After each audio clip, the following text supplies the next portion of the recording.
नमस्कार, मेरा नाम है अनुज। आज के मुख्य समाचार में आपका स्वागत है।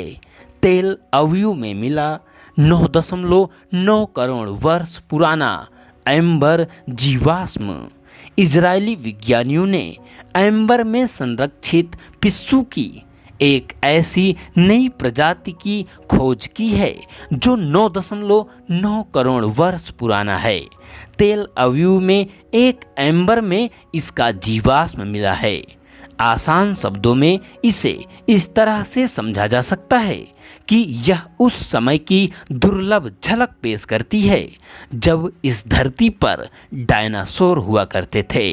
वह विभिन्न प्रकार के कीड़ों के साथ पृथ्वी पर घूमते थे।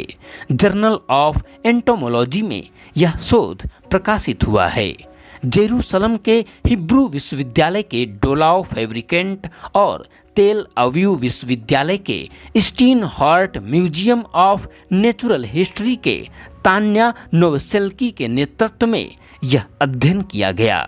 उन्होंने बताया, मिरोपिक्टोपैलियम कलर एडमोनेंस नाम का यह पिस्सू अपने ज्वलंत और विशिष्ट रंग के कारण उस समय के प्रजातियों से भिन्न है।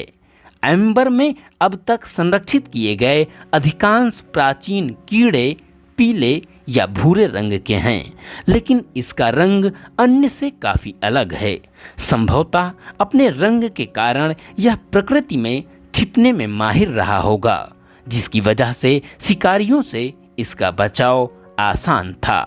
नोवसेल्की ने कहा कि यह नया खोजा गया कीट पिस्सू विकास पर एक आकर्षक अध्याय को खोलता है और मध्य क्रेटेशियस अवधि के दौरान जीवन पर नए दृष्टिकोण प्रदान करता है। फैब्रिकेंट ने कहा, नया कीट भूमि पर जीवन के इतिहास में एक महत्वपूर्ण संक्रमणकालीन युग को चिन्हित करता है। मध्य क्रेटेशियस अवधि, जो गर्म और आर्द्र परिस्थितियों की विशेषता थी, में कीट विविधता में विस्फोट देखा गया। इस युग ने अनगिनत प्रजातियों के विकास के लिए उपजाऊ जमीन प्रदान की, जिनमें रंगीन मिरोपिक्टोपैलियम कलर एडमोनेंस भी शामिल है। हालांकि जैसे जैसे जलवायु बदली और प्रतिस्पर्धा तेज हुई, इनमें से कई प्रजातियां गायब हो गईं। भविष्य की पीढ़ियों के लिए एम्बर में केवल संरक्षित निशान छोड़ गए। म्यांमार के खदानों में बहुतायत में पाए जाते हैं एम्बर। म्यांमार में एम्बल के खदान हैं। वहां पर बड़ी संख्या में एम्बर पाए जाते हैं। यह एम्बर भी म्यांमार से ही सार्वजनिक बाजार में आया था। वहीं से यह विज्ञानियों के हाथ लगा और पिस्सू के एक नई प्रजाति की जानकारी मिली। इससे लोगों को नई जानकारी होगी। हर जगह नहीं पाया जाता है एम्बर। एम्बर कुछ पेड़ों जैसे कोनिफर से निकलने वाले राल यानी स्राव या गोंद जैसा तरल पदार्थ के रूप में शुरू होता है। जब पेड़ से राल बहती है तो यह आसपास मौजूद छोटे जीवों जैसे कीड़े, मकड़ियों या यहाँ तक कि छोटे कशेरुकी जीवों को भी फंसा लेता है।